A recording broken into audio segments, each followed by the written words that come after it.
Shalom, Bapak dan Ibu, teman-teman semua. Perkenalkan, nama saya Riyadi. Saya dari Kota Palangkaraya. Di sini saya kebagian tugas untuk membawakan footstep kali ini dengan tema yaitu Taman Eden. Sebelum saya lebih jauh masuk ke dalam apa itu Taman Eden, saya ingin kita coba untuk mengingat kembali, atau saya ingin coba membawa Bapak Ibu teman-teman untuk menilik dulu sebelum adanya Taman Eden. Seperti kita ketahui di dalam Kejadian pasal 1 itu ada tentang proses bagaimana Tuhan menciptakan segala sesuatu yang ada di muka bumi ini. Tuhan berfirman hari pertama, hari kedua, hari ketiga, keempat, hari kelima. Tuhan menciptakan semua hal yang nantinya akan diperlukan oleh yang namanya seorang anak manusia. Hingga di hari ke-6, Tuhan pun berfirman,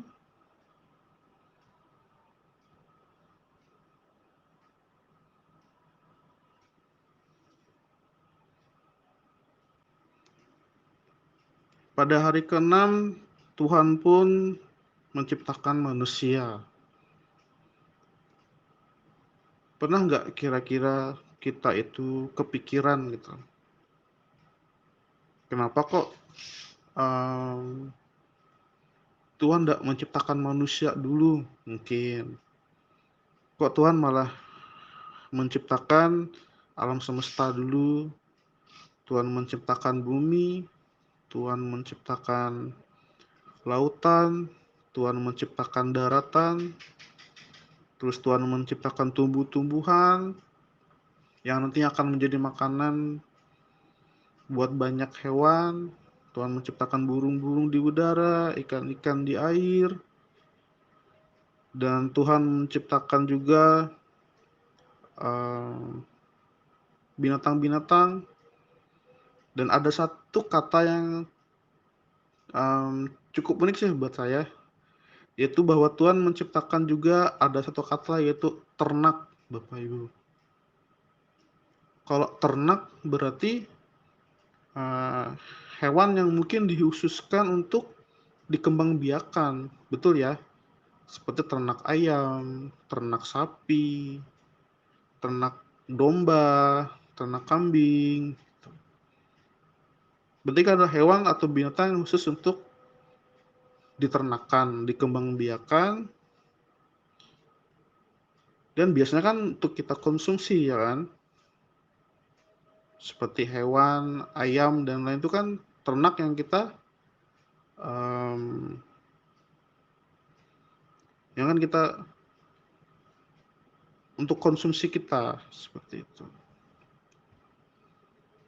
Nah, diciptakannya lah Adam menurut atau serupa dan segambar dengan Allah.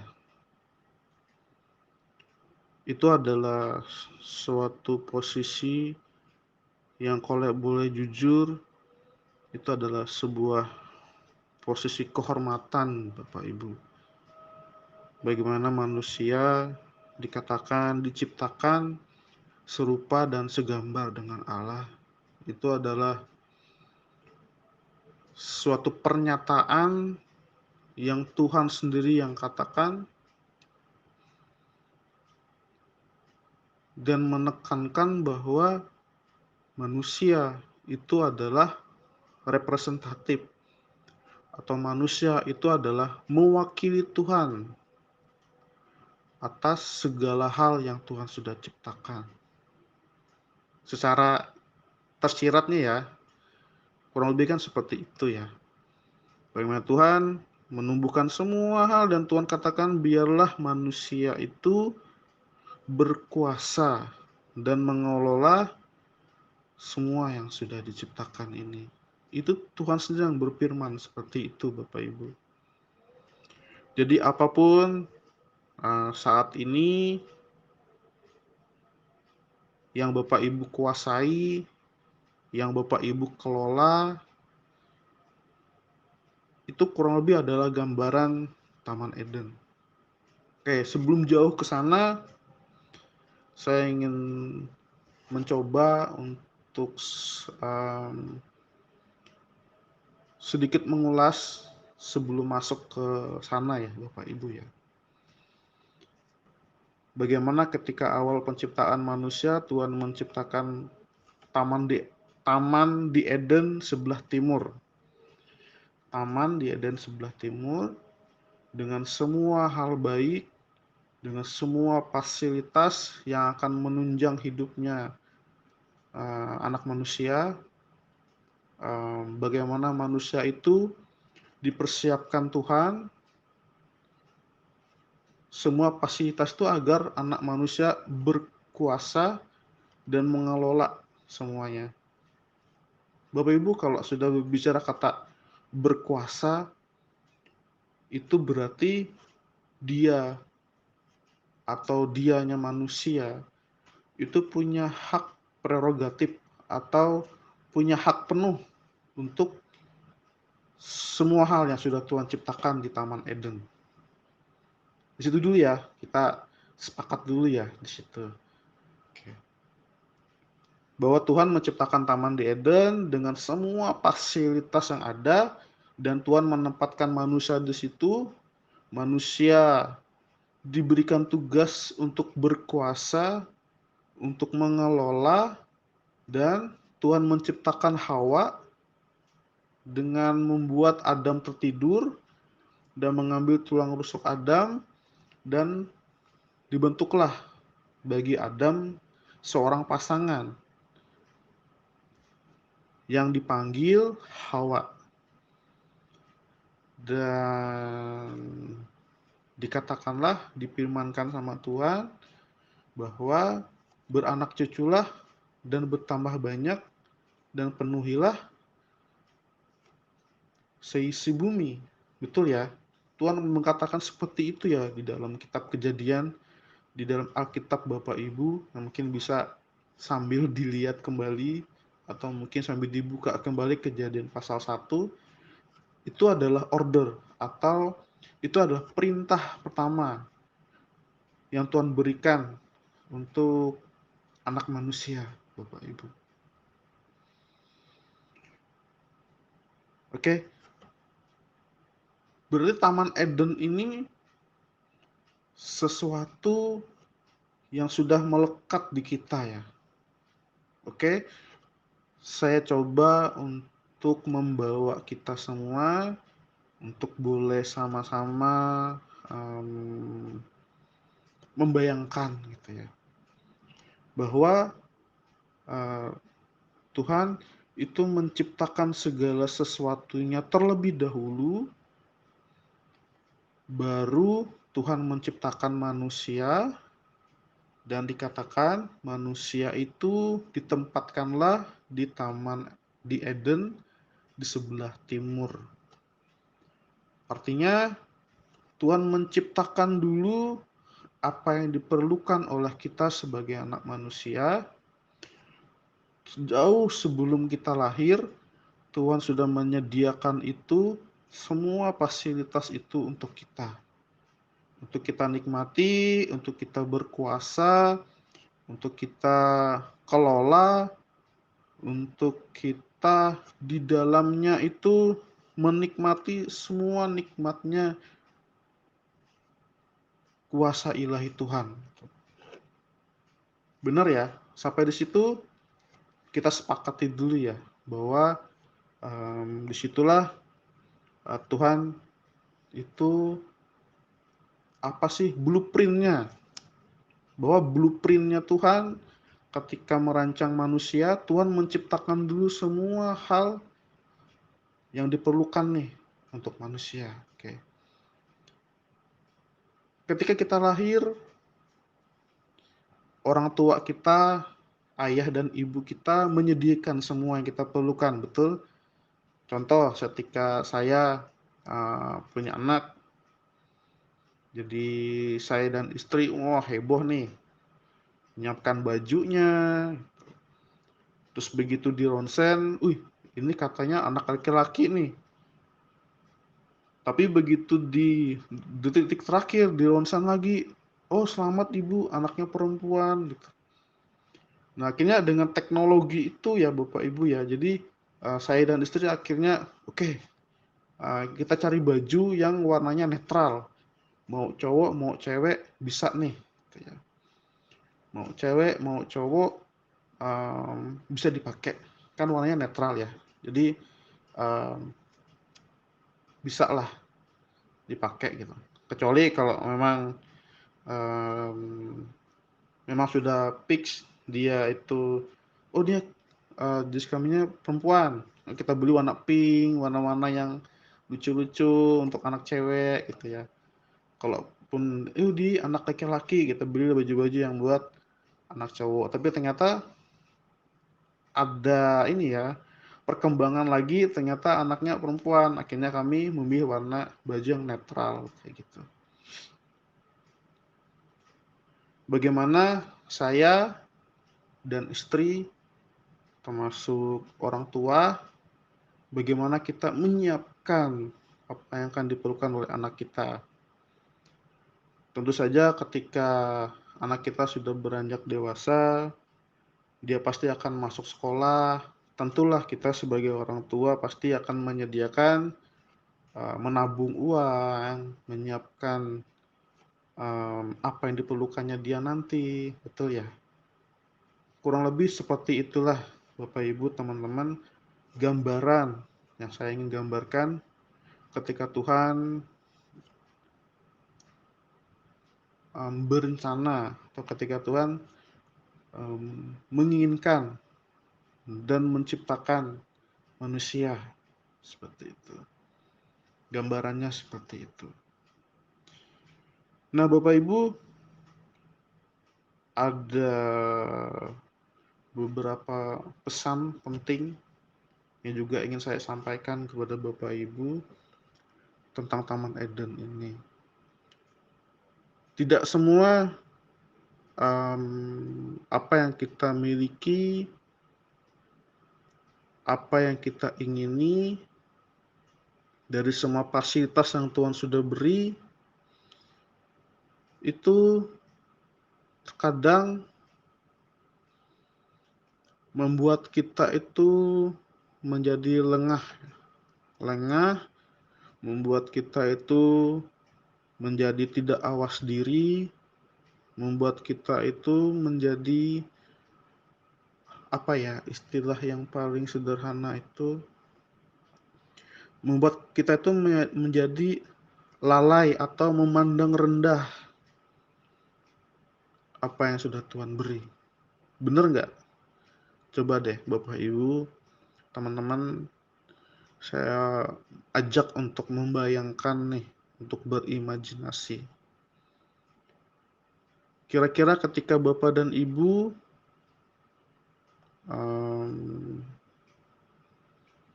yang paling simpel deh, ketika Bapak Ibu mendapat jackpot gitu ya, mendapat warisan gitu ya, atau dapat uang gede, uang gede gitu. Kira-kira ketika kita sudah mendapat uang gede, kita mendapat berkat Tuhan yang menurut takar kita nggak mungkin kita dapat, ternyata tiba-tiba kita dapat gitu ya. Yang ada pertama di benak kita itu, apakah kita mengucap syukur dan menanyakan Tuhan, Tuhan ini untuk apa? Atau apakah kita langsung dengan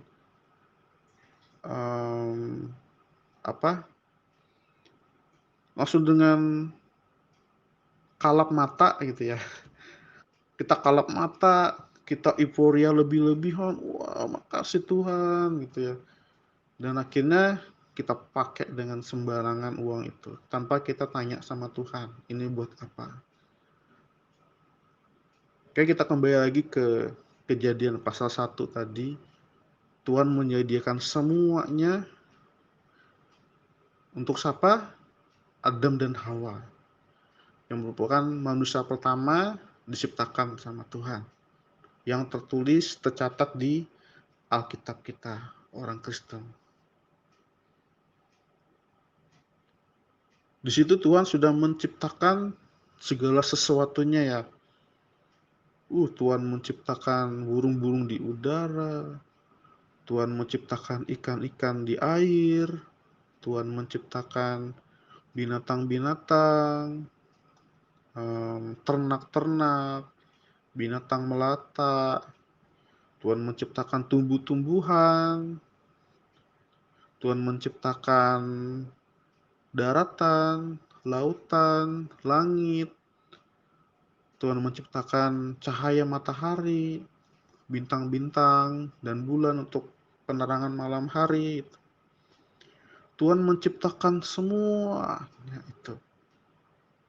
Dan ketika diciptakannya lah manusia, Tuhan berfirman, kuasai dan kelola. Tuhan cuma bilang seperti itu. Saya ingin ngajak Bapak Ibu, teman-teman untuk berimajinasi kira-kira dengan semua ciptaan Tuhan yang sangat banyak itu, apakah itu membuat Adam dan Hawa merasa tidak cukup?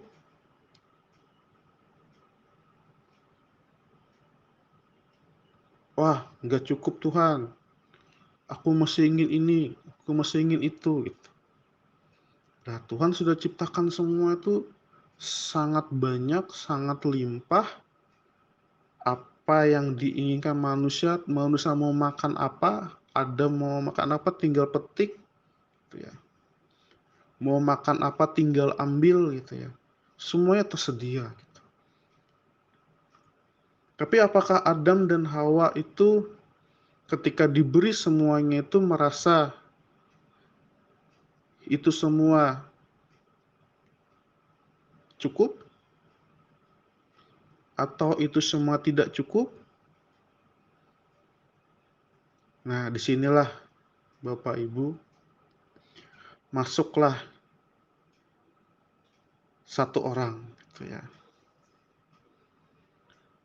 Yang kalau Alkitab bilang itu pendakwa gitu ya. Dimana ketika Adam dan Hawa, datanglah si ular gitu ya.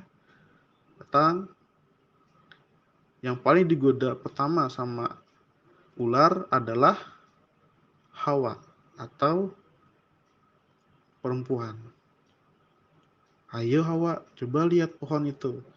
Bagus tidak? Enak tidak? Karena kan ketika Tuhan menciptakan semuanya, Tuhan memberikan kepada Adam dan Hawa kuasai dan kelola, bertambah banyak, dan penuhilah seluruh isi bumi gitu ya, Tuhan perintahnya. Terus Tuhan berfirman kepada Adam, cuman jangan pernah kau makan buah pohon kehidupan, pengetahuan yang baik dan yang jahat. Cuma satu itu saja yang Tuhan bilang tidak boleh manusia memakannya.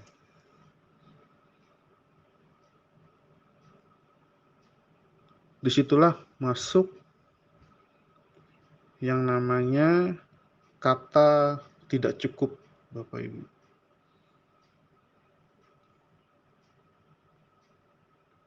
Muncullah pikiran-pikiran kita, aduh Tuhan, ini kurang, itu kurang, ini aku mau ini aku mau itu, gitu. Asal mulanya dari situ. menurut tafsir saya ya Bapak Ibu ya. Silakan Bapak Ibu kalau punya tafsir lain tidak apa-apa.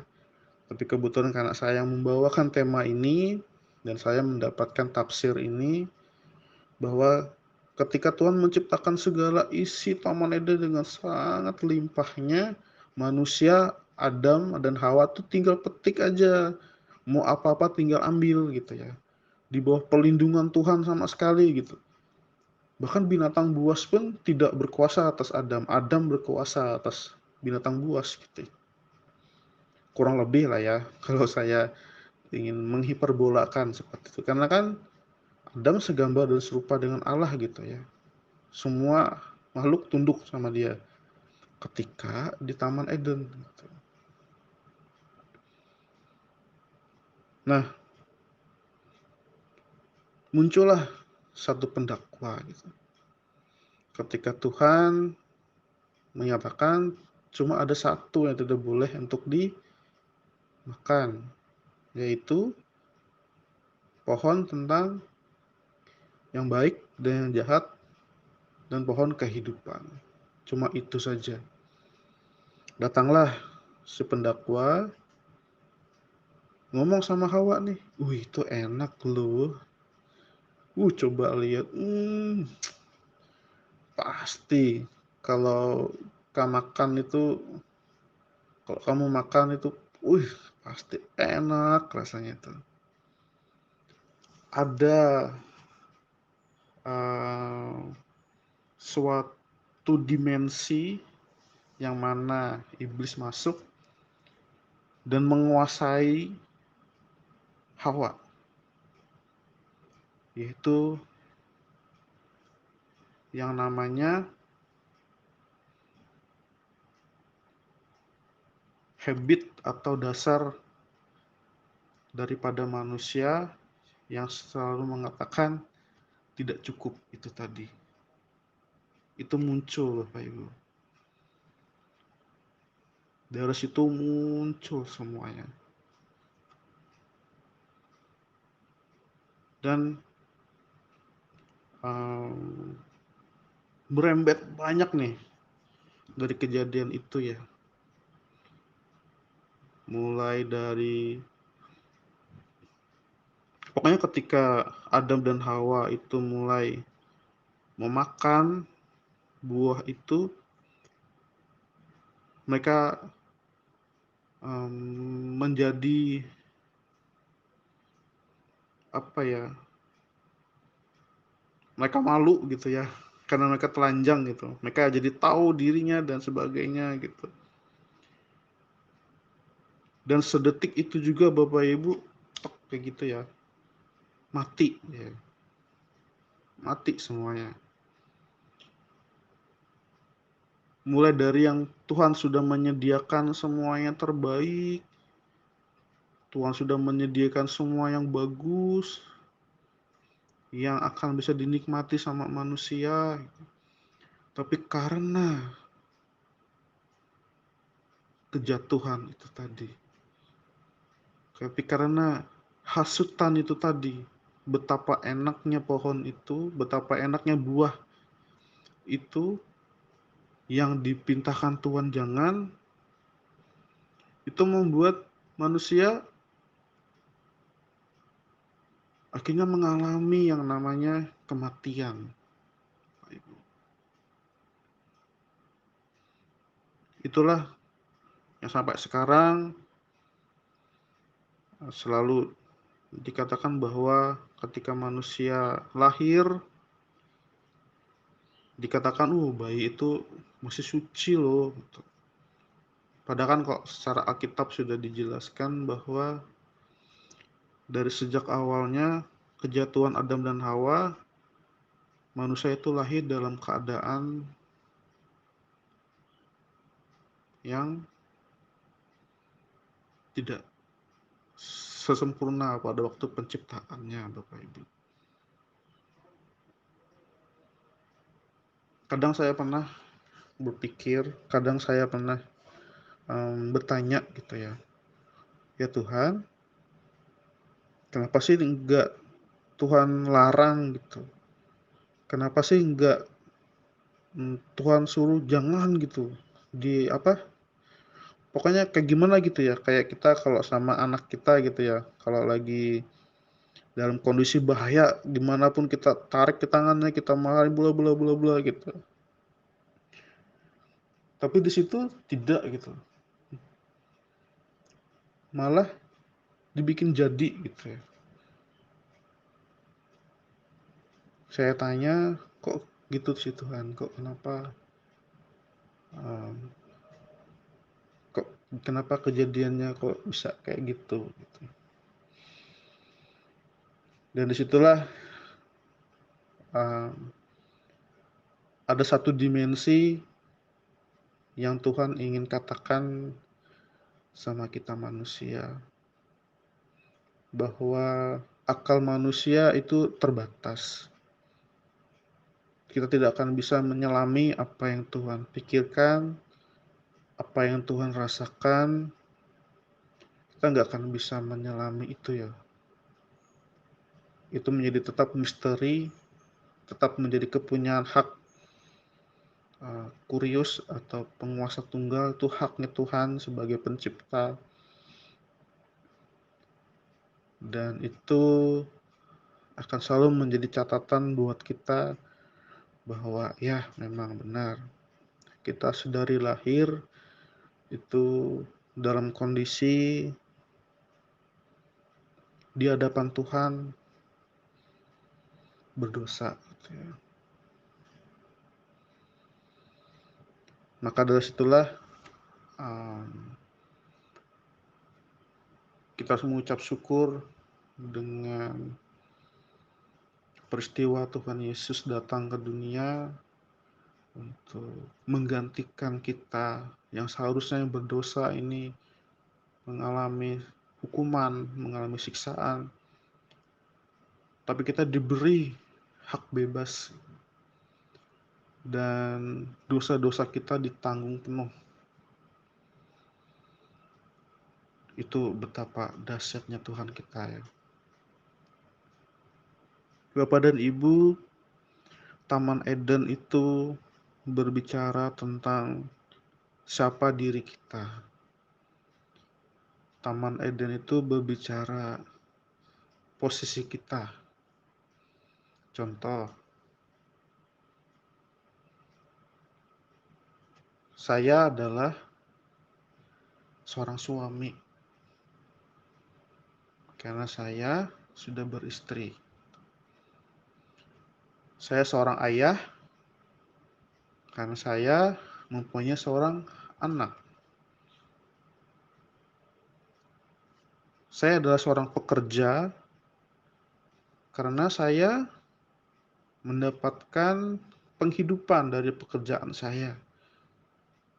Kalau saat ini saya sebagai seorang pegawai, posisi saya adalah seorang pegawai. Terlepas misalkan saya punya sampingan, ya berarti saya adalah seorang pekerja di usaha sampingan saya, gitu.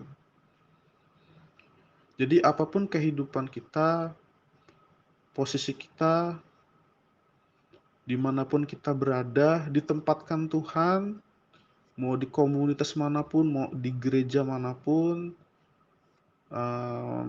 teman pertemanan kita, itulah Taman Eden kita, Bapak Ibu. Tuhan sudah siapkan itu untuk kita kuasai dan kelola. Banyak orang atau mungkin banyak paham-paham tafsir-tafsir di luar bahwa Taman Eden itu adalah cuma taman, oh gini-gini gitu. Tidak sampai kepada bahwa aplikasi kehidupan nyata kita ini, sekeliling kita ini adalah Taman Eden kita, Bapak Ibu, teman-teman. Pekerjaan kita, posisi kita di keluarga, komunitas tempat kita bernaung, teman pertemanan, pokoknya semua lingkup yang ada di sekitar kita itu adalah Taman Eden kita, Bapak Ibu, teman-teman. Itu menurut tafsir saya, bahwa sejak kita dilahirkan ke dunia, Tuhan sudah menyiapkan segala sesuatu yang kita butuhkan, dari mulai kita bayi sampai kepada sudah dewasa, sampai berkeluarga, semuanya Tuhan sudah sediakan, Bapak Ibu. Tetapi ada catatan lagi di situ. Ada satu peristiwa, ada satu momen ketika si ular datang, Bapak Ibu. Sehingga segala sesuatu yang sudah Tuhan perintahkan A, misalkan, untuk kita, itu dipelintir sama dia, ditambah-tambahin. Oh, nggak apa-apa. Kalau kita ngelakuin, oh nggak apa-apa, tenang aja, Tuhan tuh baik. Oh nggak apa-apa, nanti tinggal minta maaf aja loh, nanti Tuhan baikin lagi, nanti Tuhan berkenan lagi loh sama kamu gitu. Bagaimana hasutan-hasutan yang ada di dalam hati dan pikiran kita itu, Bapak Ibu, yang menimbulkan kita masuk kepada masa kebodohan. Itu semua berawal dari satu kata yang saya dapat. Hari ini saya dapat itu. Bahwa segala sesuatu yang Tuhan sudah beri buat saya, buat kita, yang sudah baik Tuhan beri, kita selalu, atau bukan selalu, tapi pasti ada satu celah yang membuat kita mengatakan, Tuhan, ini tuh tidak cukup, Tuhan. Ketika gitu muncul, Bapak Ibu, kata tidak cukup ini, bagaimana itu menggeba-geburkan keinginan kita, bagaimana cara untuk ini cukup. Kita melakukan banyak hal cara. Cukup, tidak cukup Tuhan. Saya pengen ini, saya pengen itu, saya mau ini, saya mau itu gitu ya. Bagaimana ada hasrat di dalam diri kita itu yang ketika melihat orang-orang di sekitar kita yang terasa lebih dari kita, akhirnya kita menyatakan bahwa Tuhan, dia kok bisa gitu, dia kok bisa sampai di situ, kok dia bisa Tuhan, aduh Tuhan, tidak cukup Tuhan ini, kalau kayak gini aku pengen dong ini Tuhan, pengen dong ini Tuhan. Akhirnya banyak hal Bapak Ibu di dalamnya yang kalau saya mau gambarkan itu ngeri sekali gitu. Itu proses yang cukup lama dan panjang dan berujung pada kematian Bapak Ibu. Bagaimana kita akhirnya yang dulunya sama Tuhan tuh luar biasa, Tuhan-Tuhanan gitu. Bangun pagi itu doa, bangun pagi melek mata itu duduk sembahyang gitu.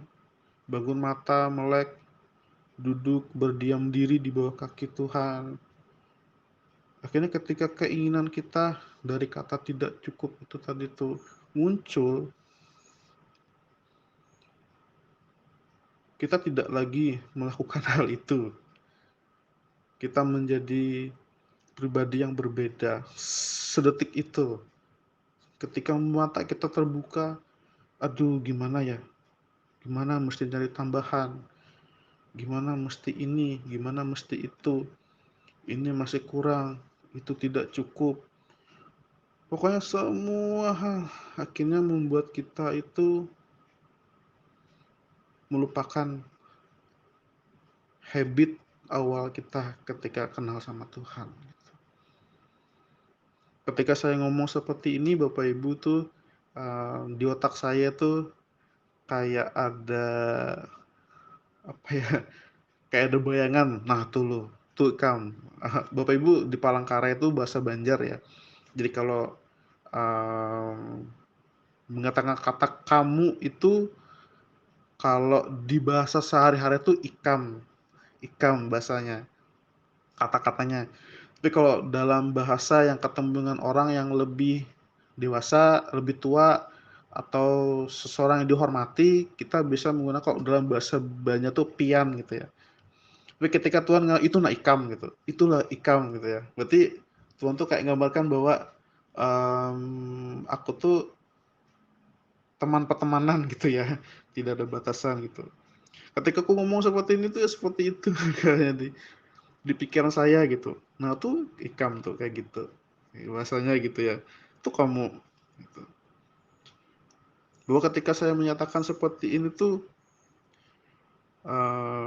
seperti firman Tuhan bilang kan, firman Tuhan seperti pedang bermata dua ya, menusuk ke orang lain juga menusuk ke diri sendiri kalau tidak hati-hati gitu. Atau ya memang kalau memang kenanya diri sendiri ya artinya Tuhan masih memberi kasih karunia buat saya gitu, buat saya juga bertobat ketika memberitakan hal ini kepada Bapak Ibu teman-teman.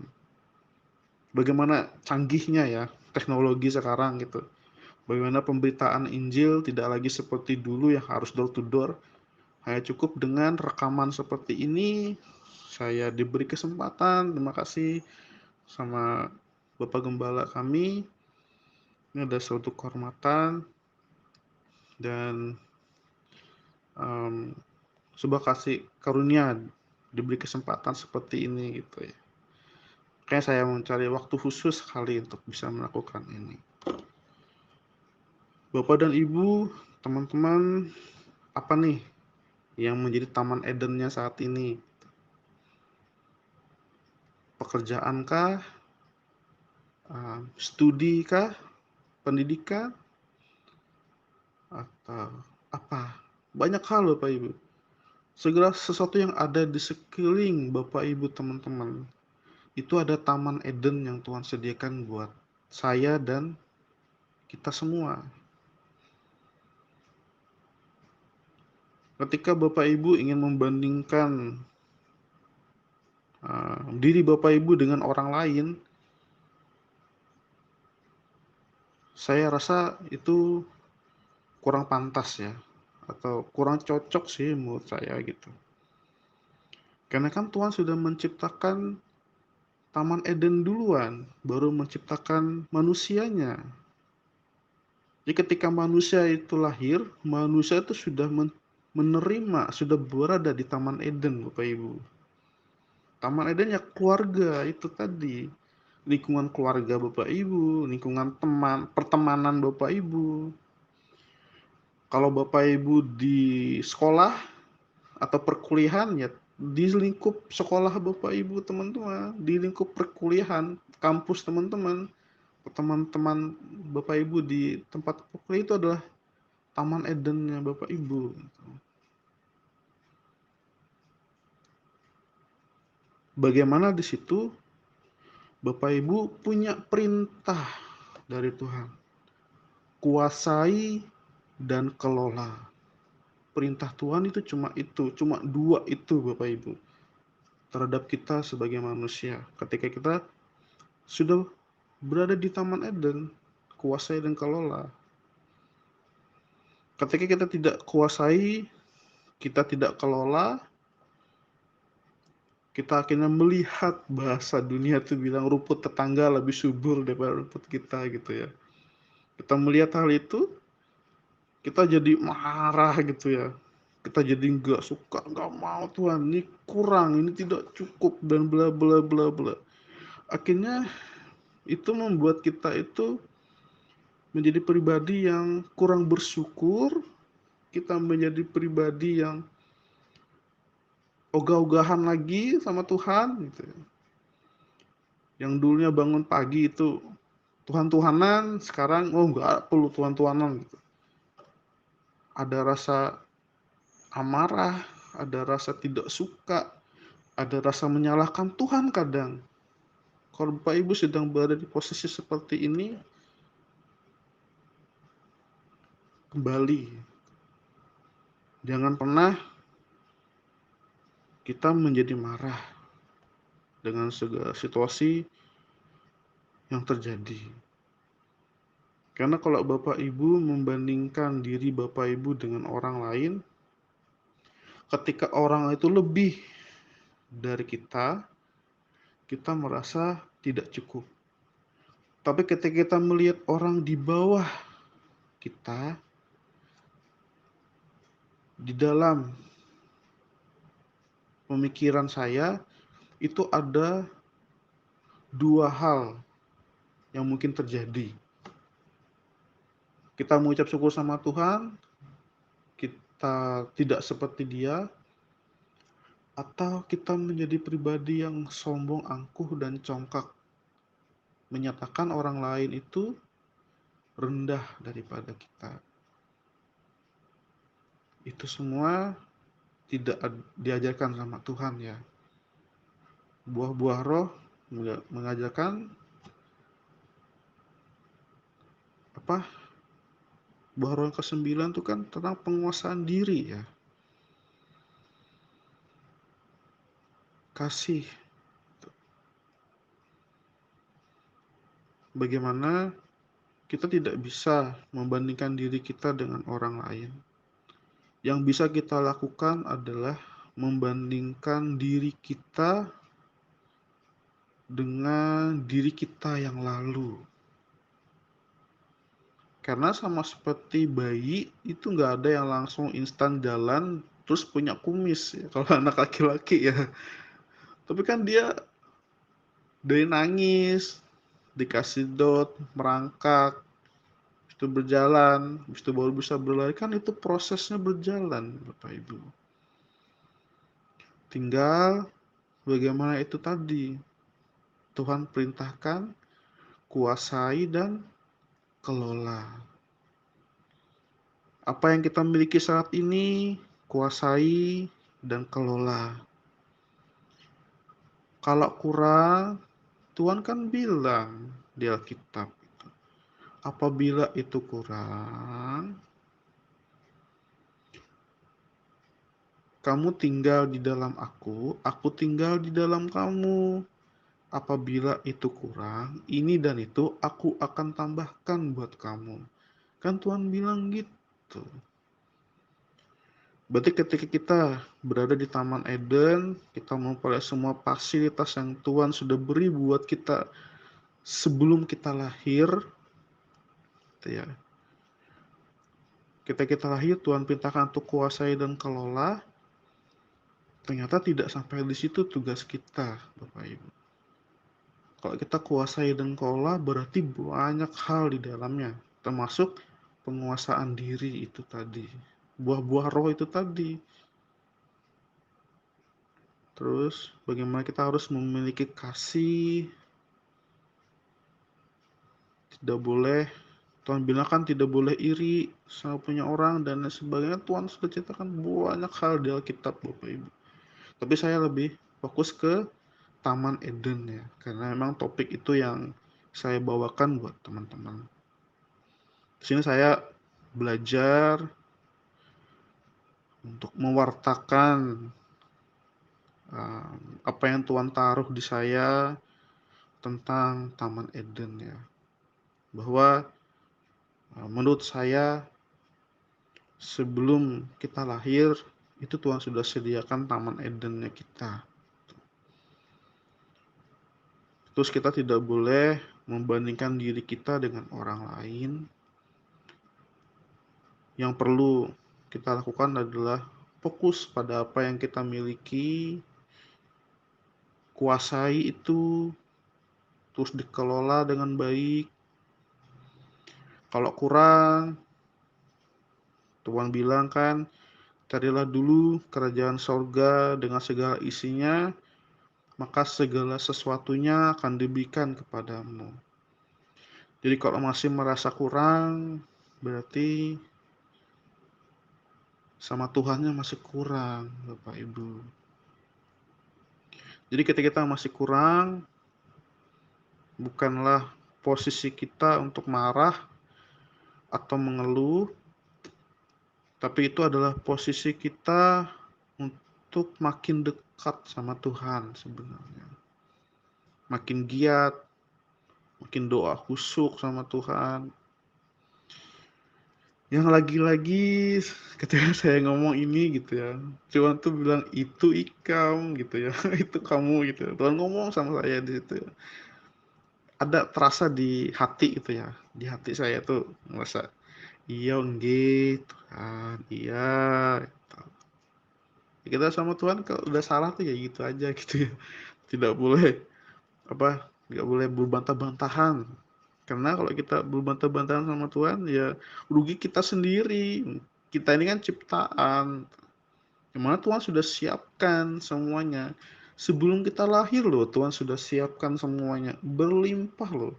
Coba bayangin, kita hidup di zaman Adam dan Hawa gitu ya. Di Taman Eden itu.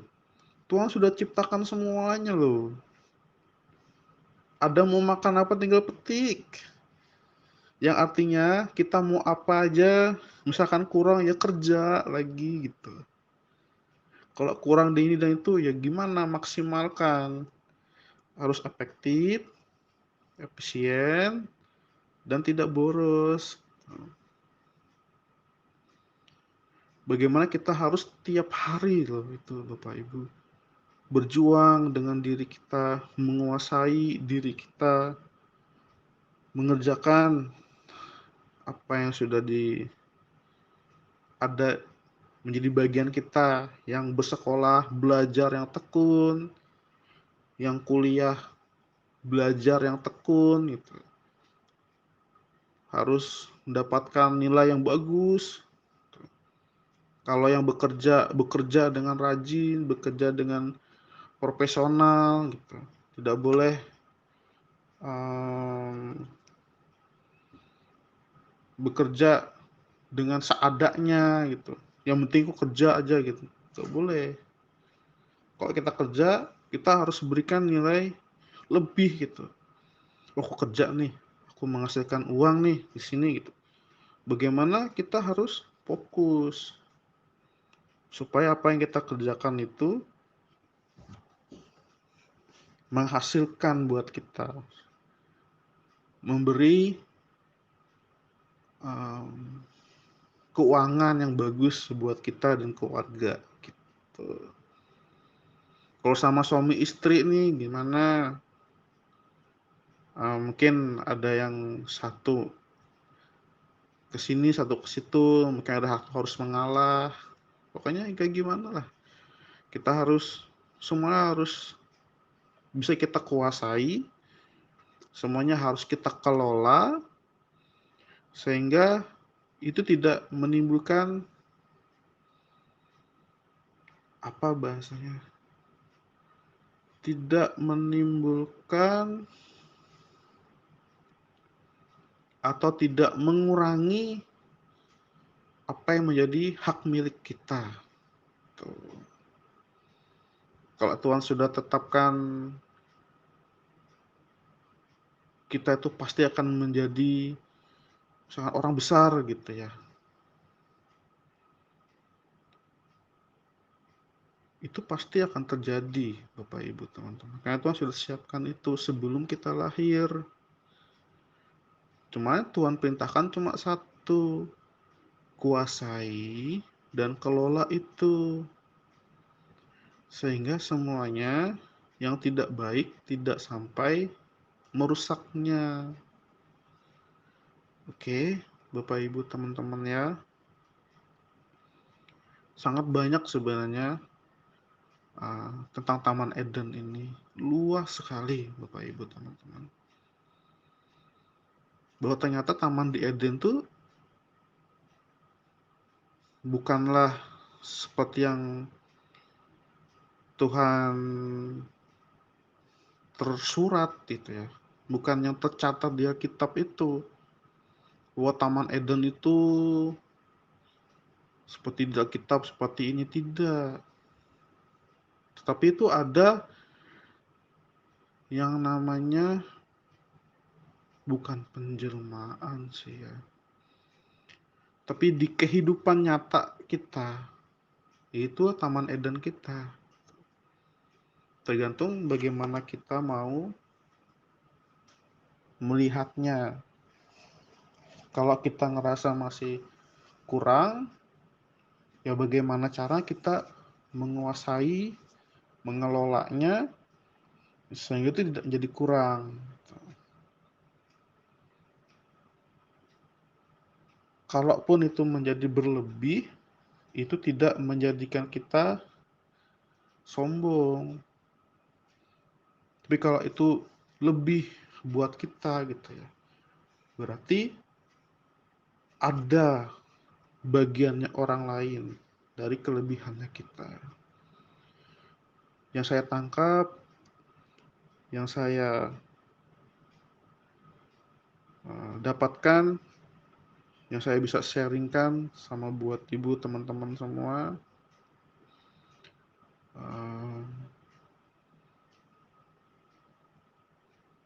tidak boleh kita sedikit pun menyalahkan Tuhan untuk segala sesuatu yang terjadi atas hidup kita, tapi kita harus mulai sekarang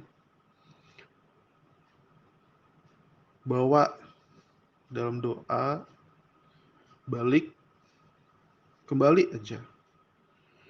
Kalau kita dulu suka doa, balik doa lagi. Kalau kita sudah dari dulu, mungkin sebelum mendengar hal ini, tidak pernah melakukan doa, ya mulailah.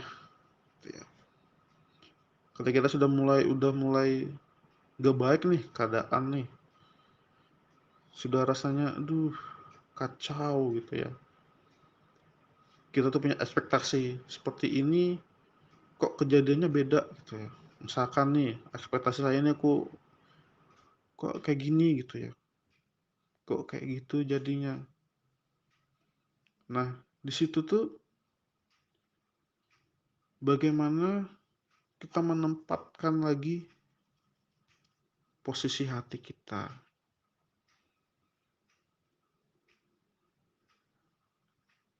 Sehingga kita itu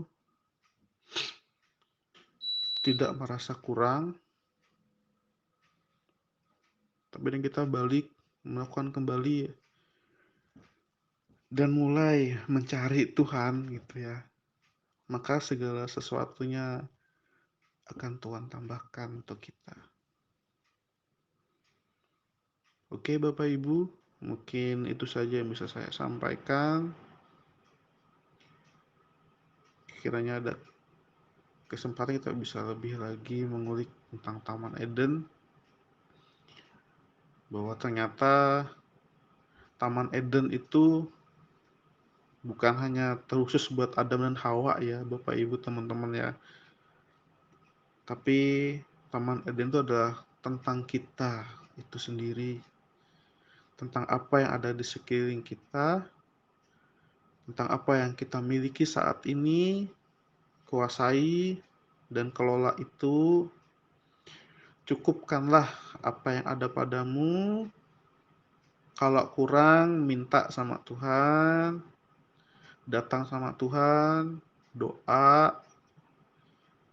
Kalau misalnya sudah ngelakuin tetapi masih belum dapat juga jawabannya, sabar. Mungkin ada hal yang Tuhan ingin bentuk, atau mungkin ada hal yang di dalam diri kita yang mungkin Tuhan rasa ini mesti hilang nih dari karakter anak aku. Karakter itu nggak boleh ada. Biasanya Tuhan akan perpanjang prosesnya gitu ya. Atau mungkin kita ada berbuat salah, kita ada berbuat dosa, gitu ya. Proses berjalan, hukuman dilaksanakan gitu ya. Walaupun kita sudah tobat nih, minta ampun sama Tuhan gitu ya. Tuhan tetap kasih. Tapi Tuhan bilang ketika peristiwa Musa ketemu Tuhan, ingin melihat Tuhan, ya Tuhan kasih membelakangi Musa gitu dan menutup mata Musa dengan tangannya gitu ya. Tuhan bilang kan, akulah Tuhan Allah panjang sabar gitu. Dan yang tidak akan meluputkan hukuman sekalipun kepada orang yang berhak dihukum. Gitu. Artinya kalau memang kita dalam keadaan mungkin dihukum, ya mungkin Tuhan ingin kasih lihat kita, atau mungkin Tuhan inginkan kita untuk dengan hal seperti itu tidak menjadikan kita melupakan Tuhan, tapi kita harus dekat sama Tuhan, gitu. Sehingga kita tidak menjadi pribadi yang terhilang. Kita boleh balik sama Tuhan. Kita boleh mengecap lagi apa yang Tuhan sudah beri. Karena jujur, Bapak Ibu, kita akan flashback sedikit ke kisah Adam dan Hawa. Bahwa ketika Adam dan Hawa itu jatuh ke dalam dosa, kan kita tahu apa yang terjadi, Bapak Ibu. Adam dan Hawa dibuatkan sama Tuhan apa? Baju dari daun atau dari kulit hewan itu ya, lupa saya. Habis itu apa yang Tuhan bikin? Perempuan akan dengan kesakitan melahirkan, terus ular itu debu dan tanah jadi makanannya,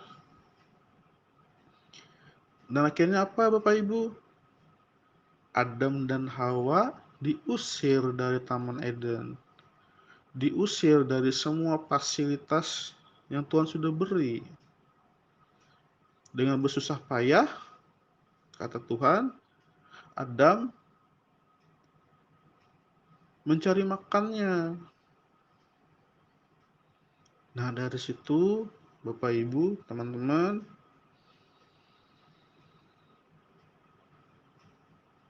hukuman itu tetap terjadi walaupun kita sudah memperoleh kasih karunia ketika Tuhan Yesus datang ke dunia menanggung dosa kita, dan kita sudah mengakui setiap dosa kita. Tapi ya, hukuman tetap hukuman gitu ya. Kalau misalkan ujian, ya bentar aja pasti lewat. Makanya kita setiap kali diberi kondisi yang tidak enak, kondisi tidak nyaman, dimana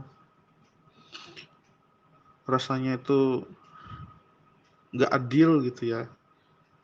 Dunia ini nggak adil, A, B, C, D gitu. Makanya ada muncul lagu gitu ya. Hitunglah berkat Tuhan, mari hitunglah. Satu-satu Tuhan sudah kasih berkat buat kita. Dari kita tidak punya apa-apa menjadi punya apa-apa gitu.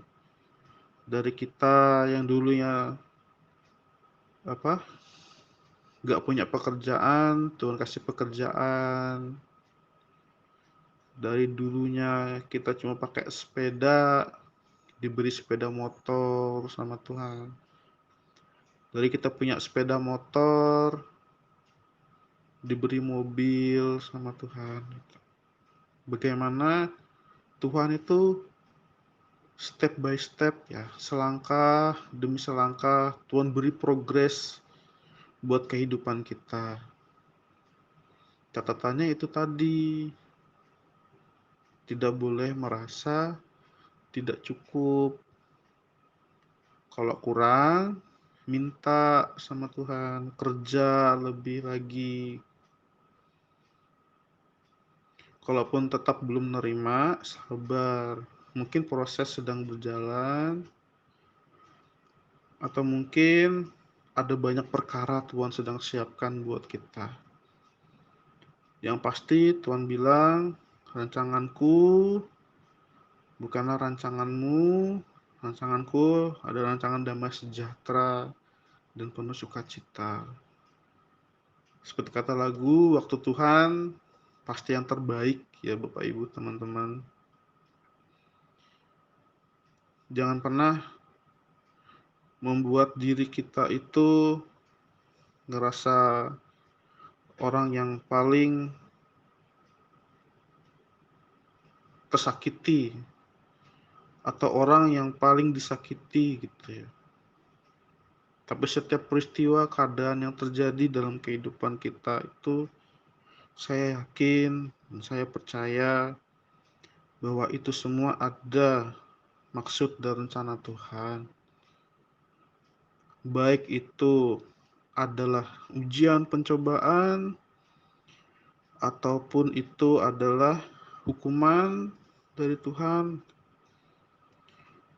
Semuanya itu Tuhan jadikan baik. Ketika kita tidak meninggalkan Tuhan dan kita tetap di jalannya Tuhan. Semuanya Tuhan siapkan. Tuhan sudah sediakan yang terbaik buat kita.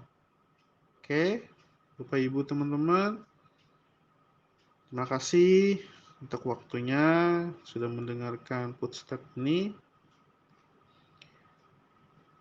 Kurang dan lebihnya saya mohon maaf. Kiranya ini bisa menjadi berkat buat Bapak, Ibu, dan teman-teman. Karena apa yang saya omongkan ini sudah jadi berkat buat diri saya sendiri. Terima kasih. Tuhan Yesus memberkati.